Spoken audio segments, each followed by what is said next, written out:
Stavit ćemo pola kašičice kima.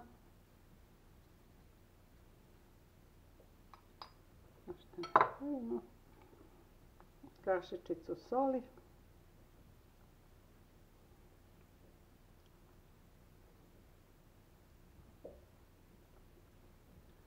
I kašičicu bibera.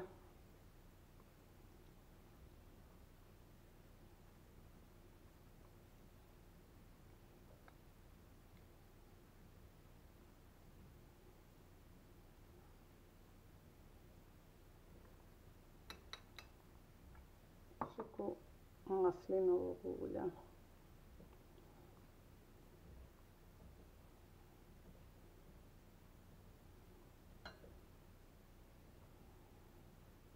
Ćemo praviti preliv za meso.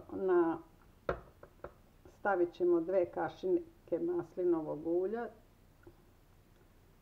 i na njemu propržiti 4 čena seckanog belog luka dok malo ne potamni. Zatim ćemo dodati smeđi šećer, limunov sok, malo aleve paprike i to ćemo preliti preko mesa i meso staviti u krompir koji se pekao 20 minuta na 220 stepeni. Ćemo staviti beli luk da se vinca, smanjit ćemo malo temperaturu. Sada ćemo dodati limunov sok.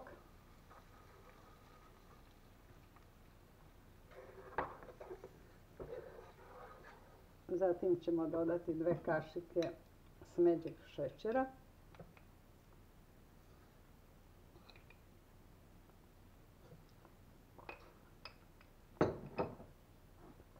I malo aleve paprike.